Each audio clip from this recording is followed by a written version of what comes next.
মদ খেয়েছিস ভানু? এতখানি নিচে নেমে গেছিস তুই? ও চুমকি, তোমাকে আমার ভাইয়ের কথা বলেছিলাম না?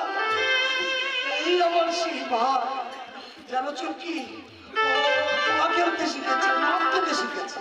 তুমি একটু বুঝে বলো না, ওকে এসব খারাপ কাজ ছেড়ে দে। বাবুজি, এসব খারাপ কাজ তুমি কেন করো বাবুজি? তোমাকে তার কই ফেরত দিতে হবে নাকি? এই ভানু!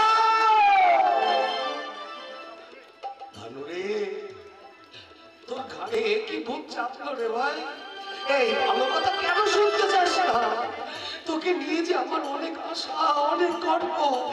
তুই লেখাপড়া শিখে 10 জনের একজন হবি, আনন্দে আমার বুকটা 10 হাত ফুলে উঠবে।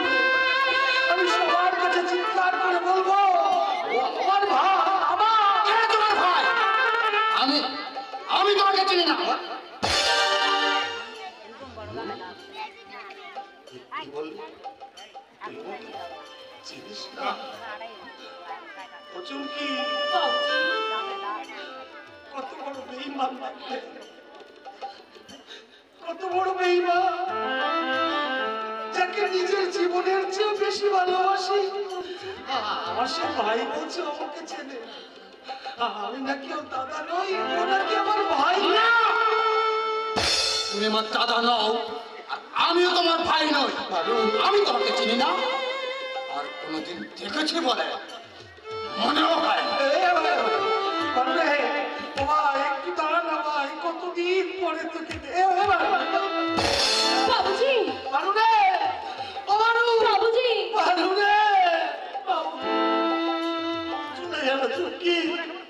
আমার ভাইটা বোধহয় আমাকে একেবারে পর করে দিয়ে চলে গেল। বাবুজি, আমি রাজাপুর যাবো, আমার মা বাবাকে সব কথা খুলে বলবো, নইলে আমার ভাইটা মানুষ হবে না চুমকি। আমি সেখানে থাকবো না। কি করে থাকবো? ওরা যে আমাকে তাড়িয়ে দিয়েছে, আমার বাবা যে আমাকে দিব্যি দিয়েছে চুমকি, আমি থাকবো না। আমি শুধু যাবো আর আসবো।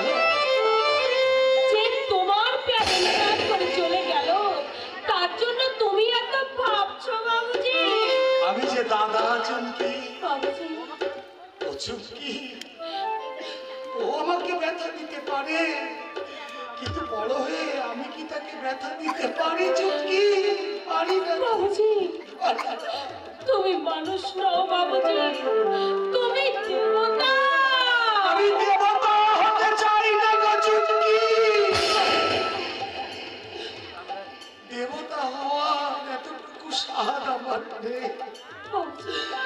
আমি শুধু আমার ভাইয়ের ভালো দাদা হয়ে বেঁচে থাকতে চাই, শুধু ভালো দাদা। আর আমি কিচ্ছু চাই না।